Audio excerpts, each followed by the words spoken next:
Introducing first, fighting out of the blue corner. He weighed in at 65.7 kilograms, holding an undefeated record of 1 win and 0 defeats. He trains out of Progression MMA. Give it up for Moses Garang! And introducing his opponent, fighting out of the red corner. He weighed in at 65.5 kilograms, also holding an undefeated record of 1 win and 0 defeats. He trains out of CMBT Training Center. Give it up for Mitch Rapson! And the man in charge when the action begins, Thomas Churchill. Thank you, John. He's doing a great job tonight, isn't our fight MC? You know what I mean? He walks the walk and he can also talk the talk. And speaking of walking the walk, round 1, here we go. Oh, stiff inside low kick from Moses Garang. Left hand doesn't connect, and Rapson takes his opportunity to get inside. But how's the judo there from Garang a la Duke Didier? Yes. Great start, and beautiful Epon to get his judo green belt when he heads back to Canberra tomorrow. Fingers out of the glove, red corner. Good backpack position here from Garang. I like the way that he's inserted that right leg. Some good damage, big, hard, stiff right hands. And now it's Rapson's job to return serve. Which he's not afraid to do. I mean, that was an aggressive start from Moses, but Mitch has just said, all right, if that's what you've got, I'm going to come back with some of my own now, which we love to see. This matchup proudly presented by proper number 12 Irish Whiskey, and Duke Didier, his head coach in the corner of Moses Garang. He'd be happy with the hard and fast start from his man. 2 minutes left of round 1. Interesting.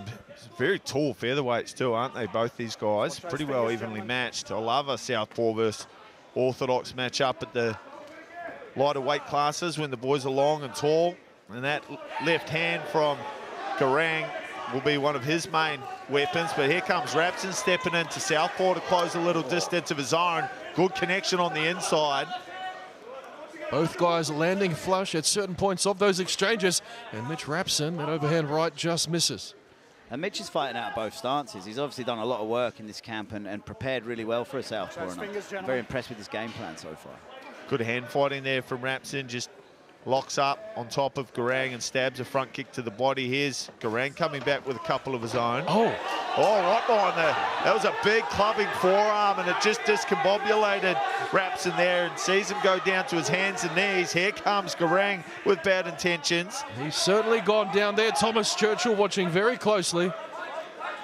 Still got one knee on the ground. He can't throw a knee of his own, can Garang, but it looks like Mitch Rapson is trying to gather his thoughts here. And a big overhand left, Ben. It almost seemed to me like his hand wrapped around and caught him in the back of the head, and he just lost his equilibrium slightly there. Yes. He seems to have got it back now, though. I like the defense from Rapson up against the cage. He did a really good job of hand fighting and then stood up. He had wide eyes. Good signs for two young men so early in their career. Just one fight apiece.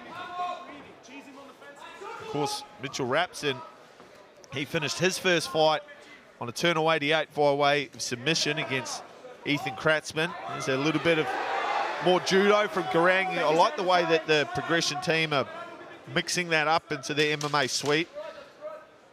And an action-packed affair in round number 1, gentlemen. 10 seconds left. Back and forth we go. Looks like we will see round 2.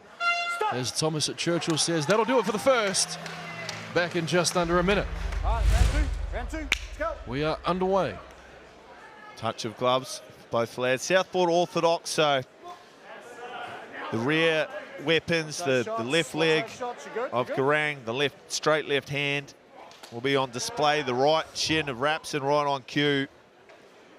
And the hand fight will take place on the near side.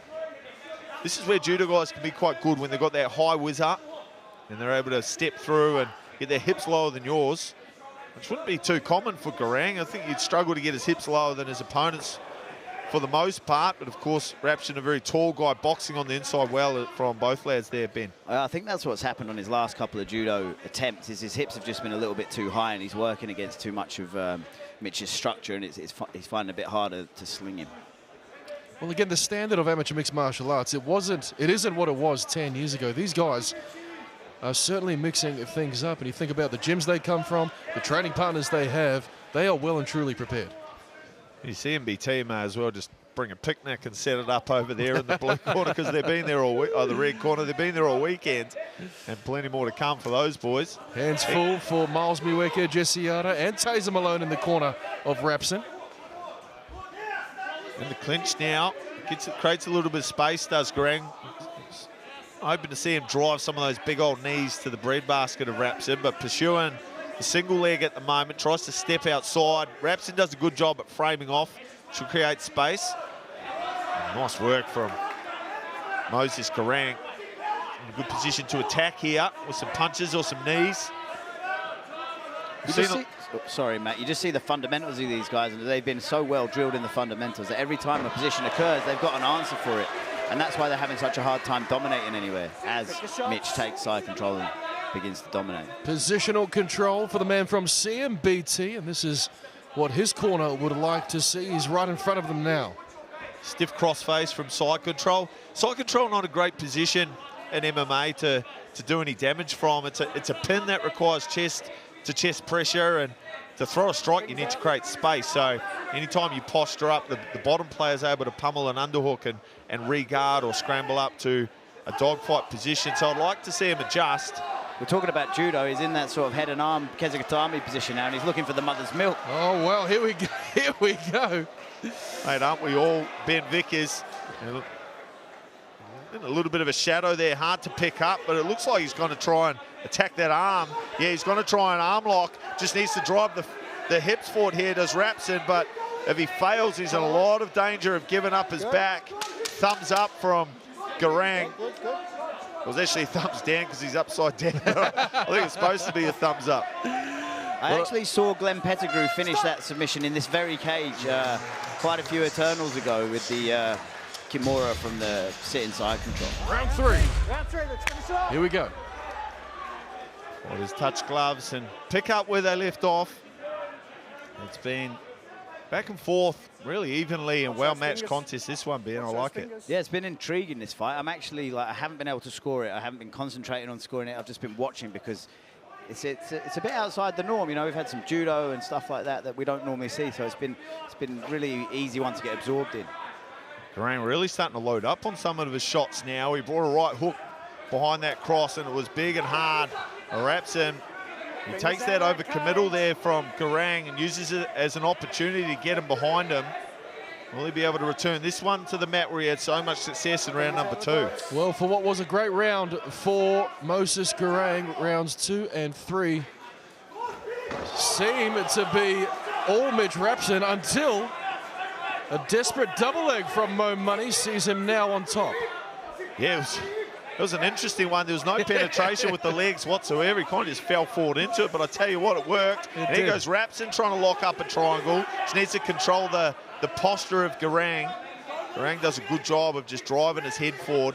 He looked to turn the corner and come up on the back. Now the big fella. Smart grappling there, though, from Rapson. He was very busy off his back, kept Garang from doing any damage, and scooted himself over to the cage, found his foundations, and stood back up.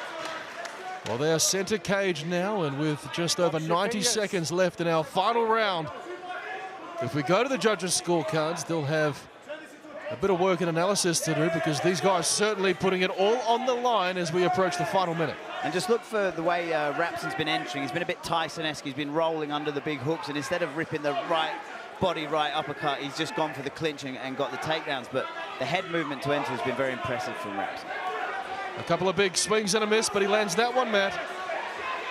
Yeah, just picks up the teep of Rapson and just tosses him onto his back. This one really heating up into the final minute. It's fireworks, and the crowd's starting to warm up into it too. Why wouldn't they? It's action stations. Rapson with good head position, looking to drive a knee upstairs. Garang, feet together, right? Just such a narrow base there. I'd just like to see Rapson drop and try and get his hands below the hips. I think the first time you go the distance, you find out a lot about yourself, and you realize how hard this sport actually is. It's easy to finish a fight early, but going the full distance demands a lot of resilience and a lot of stamina, and I think Moses just feeling the pace of the fight a little bit at this stage. Well, it was an explosive start for Mo Money, but Mitch Rapson found his ways In the second and the third, he'll try and march him down. Final 10. Yeah, final 10 seconds. Who wants some more, boys? Fighting right There's that head movement again. on a bottle cap at the moment. Big, yeah, good head movement, evading those big punches, and some wild punches go astray. Almost took out the referee, and that will see this one signed, sealed, and delivered from the Southport Sharks. Ladies and gentlemen, after 3 rounds, we go to the judges' scorecards for a decision. Judge number 1 scores the contest 29-28 for the red corner. Judge number 2 scores the contest 29-28 for the blue corner. And judge number 3 scores the contest 29-28 for your winner by a split decision in the red corner.